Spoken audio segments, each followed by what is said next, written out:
অনেকে তো মেটে গিলে দেখে চিনতেই পারছেন না। হ্যাঁ হ্যাঁ, স্টমাক আর লিভার মাংসের যাকে বলে। ওর মধ্যে টক দই দিয়ে দিন, টক দই তার সাথে একটু সর্ষের তেল দিয়ে দিন, আর সব রান্নার স্পেশাল নুন। ভালো করে একটু মাখিয়ে 1 ঘন্টা সাইডে ফেলে রেখে দিন। এই পাশে আলু আর পটল নিয়ে নিন। পটলটা যদি ছোট ছোট হয় একটু চিড়ে লাগিয়ে নেবেন, খুবই ভালো হবে কিন্তু টেস্ট। সামান্য হলুদ গুঁড়ো আর লঙ্কার গুঁড়ো দিয়ে ভালো করে মাখিয়ে এবার গরম তেলে ছেড়ে দিন।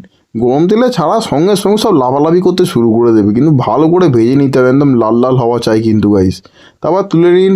ওই তেলের মধ্যে শুকনো লঙ্কা, গরম মশলা আর জিরে ফোড়ন দিয়ে ওর মধ্যে পেঁয়াজ আর টমেটো দিয়ে দিন। এবার পেঁয়াজ আর টমেটো যখন একটু মজে মজে এলো, তার মধ্যে আদা বাটা রসুন বাটা দিয়ে দিন। ভালো করে নাড়িয়ে চাড়িয়ে সব গন্ধ যখন পালিয়ে গেল, ওর মধ্যে জিরে গুঁড়ো, হলুদ গুঁড়ো আর লঙ্কার গুঁড়ো দিয়ে দিন।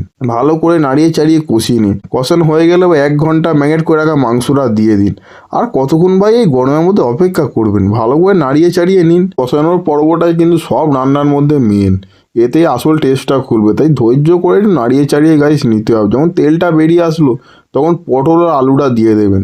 এবার পটল আলু দিয়ে বেশ কিছুক্ষণ কষাতে হবে, কারণ পটলের মধ্যে সব টেস্টটা কিন্তু ঢোকাতে হবে। এবার ওর মধ্যে জল ঢেলে দিন। যখন ফুটে এলো তখন একটু গরম মশলা দিয়ে দেবেন, তাহলেই তো আসল টেস্টটা খুলবে গাইস। নাড়িয়ে চাড়িয়ে হাত ব্যথা যখন হয়ে গেল আর রসা যখন হয়ে গেল, তখন নামিয়ে নেবেন। তারপর ভাত, রুটি, পরোটা, লুচি যাই দিয়ে খাবেন একদম জমে যাবে।